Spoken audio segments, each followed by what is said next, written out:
Hello mga idol, gusto ko lang i-update kayo idol kasi yung sisiw natin ay 2 weeks na sila sa araw na to. So tingnan natin idol kasi yung katawan nila ay lumaki konti. So nasa 14 days pa lang tayo ngayon. Ito mag-aalas 10 na. Gusto kong silipin muna sila.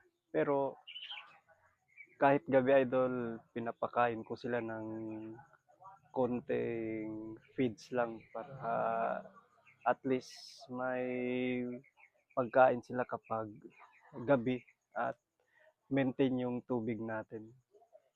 So tara idol, 2 weeks na sila ngayon sa akin. Silipin natin kung ano na yung mga itsura nila mga idol. So tara. So ito pala yung ginawa nating kulungan idol, no. Tinakpan ko lang ng tarpaulin. So kalahati nito idol ay screen. Itong banda sa taas na to idol ay open lang yan. At least hindi sagabal kung magbibigay tayo ng pagkain or tubig. So tanggalin natin yung mga goma natin mga idol. Kasi goma lang yung nilagay natin para pang lock.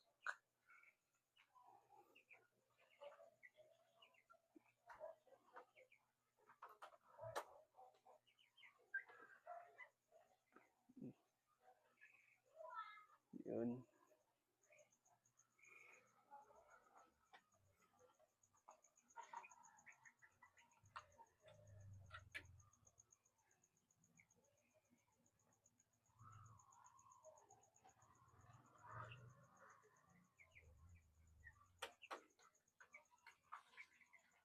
So nandito sila idol.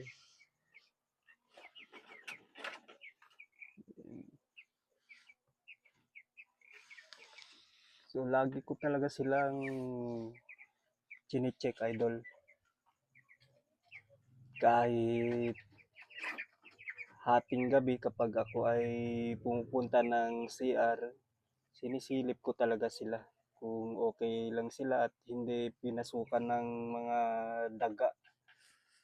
Kasi hindi natin alam idol kasi maliit pa sila, kaya pa rin silang atakihin ng mga malalaking daga. So okay na yung kwan nila idol, medyo lumaki na yung mga katawan nila, hindi na tulad ng dati. So sana mas bumigat pa sila sa third week natin.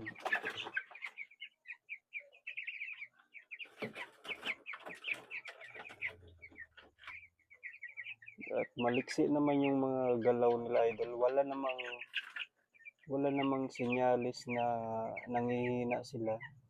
Yung vitamin pala na binibigay ko sa kanila idol ay Vitamin Pro. Binibigyan ko sila ng vitamins kapag hapon idol.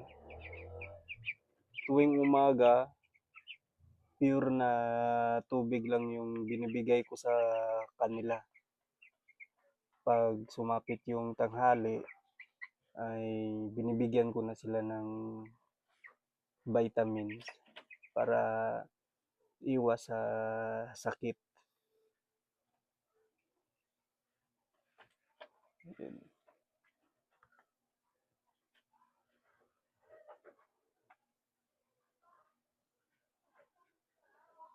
So sana idol makuha lamang natin yung kapital natin dito, no? Kasi malaki yung expenses natin sa feeds. Nilista ko lahat, i-breakdown natin idol kapag naibenta na natin ito at gusto kong i-share sa inyo kung magkano yung mga nagasto kong mga gamit dito, yung mga feeds, vitamins, lahat idol. At kung meron ba tayong net income dito, idol. Kasi first batch natin ito, so expect ko talaga maliit lang yung net income natin kasi babawasan pa ng mga expenses. So 22 piraso lang to mga idol. So ayun, dito sila.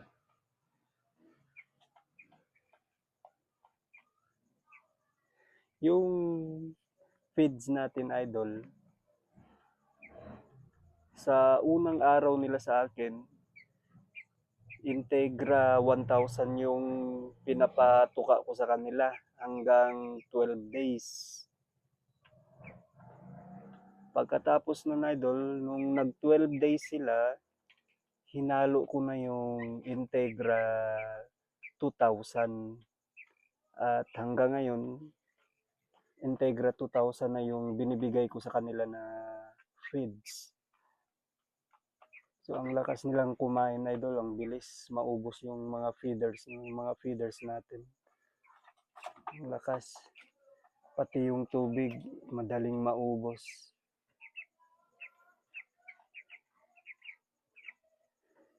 So meron akong nagawang vlog, idol, yung first na dumating ito sa akin, yung sisiw pa lang sila. So check nyo lang sa videos natin, yung first vlog natin, yung journey natin sa pag-aalaga ng mga broiler chicken. So ito ngayon, yung nila, yung situation nila sa 2 weeks na to. So sakto talaga 14 days, idol. So sana walang mortality dito, idol, kasi yung iba dito meron ng nagmamay-ari or naka-reserve na yung iba dito, idol. Kumuha agad ako ng mga customer dito. So dapat lumaki pa to at bumigat pa ng kahit abot lang ng 1.5 kilos or 1.7, okay na yun sa akin, idol. Kakatayin ko na talaga to pagkatapos ng 30 days.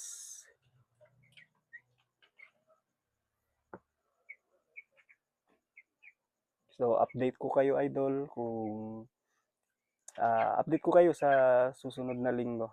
So every week tayo mag-update sa alaga natin hanggang sa mag-harvest na tayo. So hanggang dito lang, idol. Paki-subscribe sa channel natin. Salamat.